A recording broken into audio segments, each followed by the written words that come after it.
tuned to our channel. Hi guys, ito ngayon gagawa tayo ng almond milk. So itong almond milk, pwede nyo siyang i-overnight soak sa water para magiging malambot siya sa pag-blend kinabukasan. So ito, more than 2 hours ko na ito siyang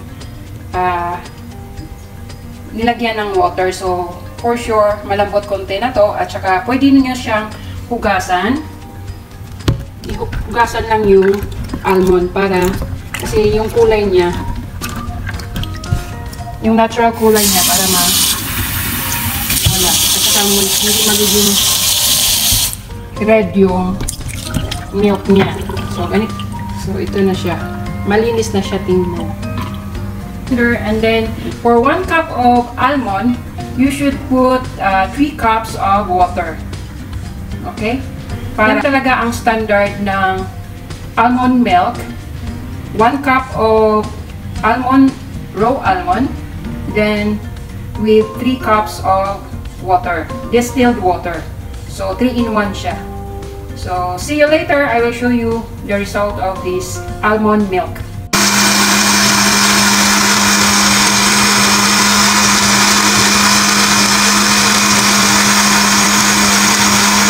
So now it's already prepared to be strained.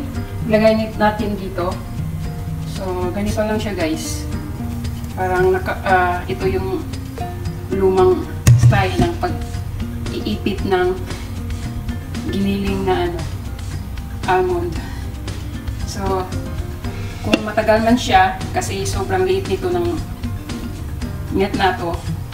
So, ang ginawa ko is pipigain ko siya. So, see you later. I will show you the final result of this almond milk.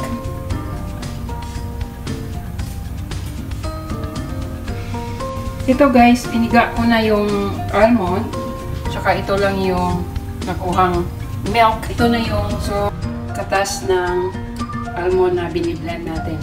So para magiging matamis siya, the choice is lagyan nyo ng syrup. So kahit anong syrup, basta matamis, or honey, pwede nyo gamitin para pampatamis ng almond milk. At saka, hindi lang pampatamis, lagyan nyo din siya ng salt.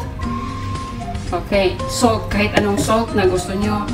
Pinch of salt, hindi maramihan, kasi mag-iba na naman yung lasa. Parang kunting lang siya, asin, na pampablend sa tamis ng almond.